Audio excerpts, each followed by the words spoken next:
नमस्कार, मी सारिका मिडबावकर, सारिका कोकण ब्लॉगमध्ये तुमच्या सगळ्यांचं स्वागत आहे। मी आत्ता आहे ती माझ्या गावी मिडबावला आहे। आठवडाभर पाऊस पडतोय, म्हणजे मे महिना आहे की जून महिना आहे हेच कळत नाही आहे। इतका धोधो पाऊस पडतोय कोकणामध्ये। आता थोडासा शांत झाला आहे, पण पडेल कारण आकाश सगळं भरलेलं आहे। तर अशी कोकणची अवस्था आहे। मुंबईची अवस्था त्याहून वेगळी आहे, कारण 26 तारखेला मुंबई तुंबली होती। ह्या बातम्या सतत आपण बघत होतो टीव्हीवर। तसेच कोकणची पण अवस्था आहे, फक्त एवढंच की इथे पावसाचं पाणी जिरण्यासाठी माती तरी आहे। नदीचं जे पाणी आहे ना ते मळ्यामध्ये येतं आणि तिथे खवळे मासे येतात। दिसायला अगदी तो मासा एकदम छान आहे। हे फक्त एवढंच की काटे चिकार असतात त्याला, त्यामुळे ते शक्यतो बरीच मंडळी खाणं मासे ते खाणं टाळतात। फक्त गंमत म्हणून काही मंडळी ते मासे पकडायला जातात, ते बघण्यासाठी जातात। तर असं आमचं हे मिडबाव आहे आणि पूर्ण मोकळा मळा आहे आमच्या इथे। एखादा तरी मासा मिळाला तरी पुष्कळ झाला, कारण मासे पकडणं एवढ्या पाण्यामध्ये तेही फार मोठं मुश्किल काम आहे। चला थेट तुम्हाला मळ्यामध्येच घेऊन जाते। त्याआधी आज आमची विहीर मे महिन्यामध्ये हसते, कारण तळाला पाणी लागलं होतं आणि पावसामुळे आता विहीर भरपूर भरलेली आहे। त्यामुळे महिलांचे कष्ट, म्हणजे विहिरीतलं पाणी काढण्यासाठी कष्ट करावे लागत होते, ते कमी झालेले आहेत, कारण पाणी प्रचंड आलेलं आहे विहिरीला। तर ते विहिरीचं पाणी तुम्हाला दाखवते आणि नंतर थेट मळ्यात जाऊया।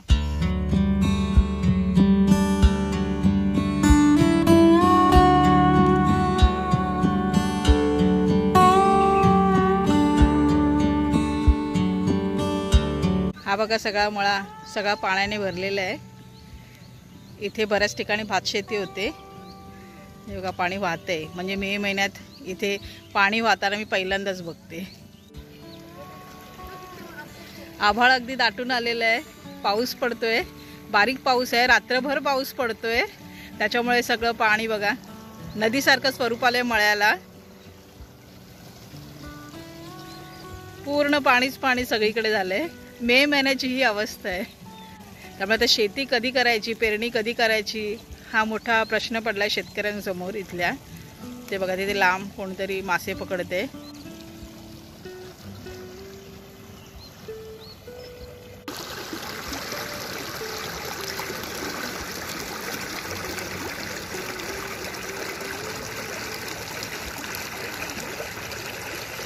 निलेश दादा मासे पकडतात, बघूया। नवीन माणूस दिला खवळे धरला। हो, खवळे धरायला येते, थांबा। काठी हातात घेतली, काठीचा फटका माशाला मारावा लागतो, तर ते मिळाले तर मिळतात।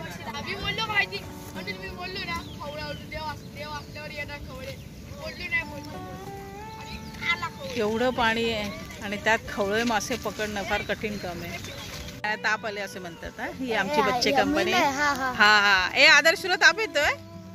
कशाला आला मग तू? माशांचा छंद आहे तुला? सगळे हातात काट्या वगैरे घेऊन आलेल्या शिकारीला खवळ्यांच्या। आपली पोरं कुठे गेली काय माहिती, तिकडे लांब आहे ती बघा, ती बघा एकदम दूर आमची सगळी मंडळी उभी आहेत आणि ही गावातली माणसं आलेली आहेत खवळे मारायला। एवढं पाणी आहे, त्यात शोधणं पण फार कठीण आहे। नदीचं तिकडे तोंड बंद आहे ना, त्याच्यामुळे चढत नाहीये। समोर आहे ती अन्नपूर्णा नदी मिडबावची, आणि तिथलं पाणी या शेतात घुसतं सगळं। जोरदार पाऊस झाला की सगळं शेतात पाणी येतंय आणि मग खवळे पाणी मिळत आहेत। आमची बघा हारलेली कंपनी आलेली आमची। एकही जाळ्यात मासा नाही। हाय आमचा निलेश बघा।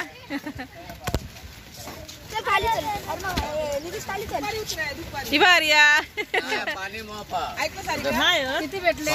दुपारी उतरी चालेल। होय होय, चला एकच मासा मिळालाय, बघूया आता तू। हाताने पकडलेला मासा, हाताने पकडलेला मासा बघा आमच्या सुवर्ण वहिनी। हा बघा आता दुपारी स्वच्छ दुपारी लाईव्ह सुंदर मासा।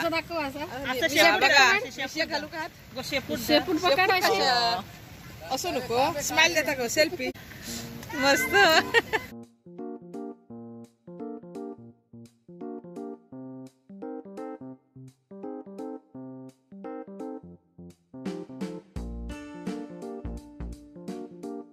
आमचे नाना जाळी काढतायत, एकही मासा मिळाला नाहीये जाळी टाकून पण। आमचा प्रशिक हा अर्णव. मासे पकडण्याऐवजी मुलं जास्त खेळण्यातच मजा लुटतात.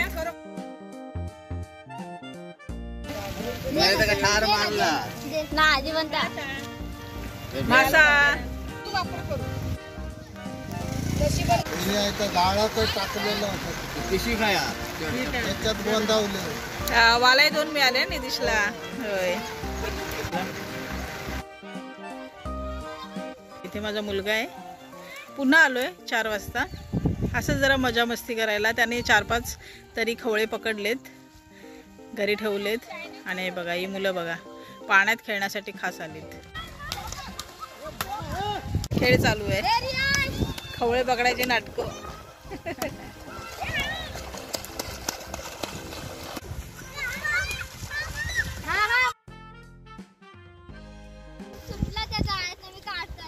हा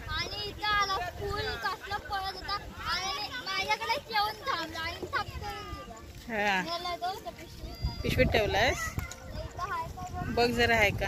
पाणी भारी आहे रे. पण किती पाणी आहे निदेश. हे कसे सापडणार एवढ्या पाण्यामध्ये. मिळतात हे बघा असे मारायचे असतात खवळे.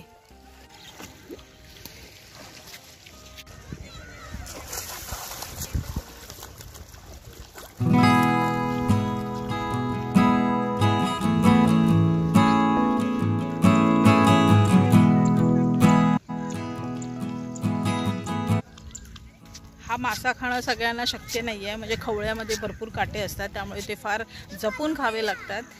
तर मासा पकडण्यात फार मजा असते, त्यामुळे बरीच मंडळी मासे पकडण्यासाठी इथे येतात. आणि हे सगळं नदीचं पाणी आहे आणि ते थोडं हे बघा चाललंय त्याच्या वाटेने. पुन्हा एकदा असं खाली चाललंय. पुन्हा पाऊस आला जोरदार तर पुन्हा हे पाणी भरणार आहे. फक्त त्यावेळेस खवळे मासे येणार नाही आहेत. खवळे मासे हे 1-2दाच येतात, सारखे येत नाहीत. तर खवळे मासे पकडण्याची फार मजा वेगळी असते. त्यामुळे ही बरीच मंडळी छोटी मोठी सगळी मंडळी या उत्साहात सामील होतात आणि मासे पकडण्यासाठी सज्ज होतात. काठ्या घेऊन येतं, कोण सळ्या घेऊन येतं, कोण काय तर कोण काय, जाळी असतात. तर सगळी अशी मजा असते. बघा पाऊस सुरू झाला आहे. शेतालाच असं नदीचं स्वरूप आलं आहे, सगळं पाणी वाहतंय. तर कसा वाटला व्हिडिओ हे नक्की कळवा आणि सबस्क्राईब करायला विसरू नका. पुन्हा भेटू अशा एका छानशा वळणावर. तोपर्यंत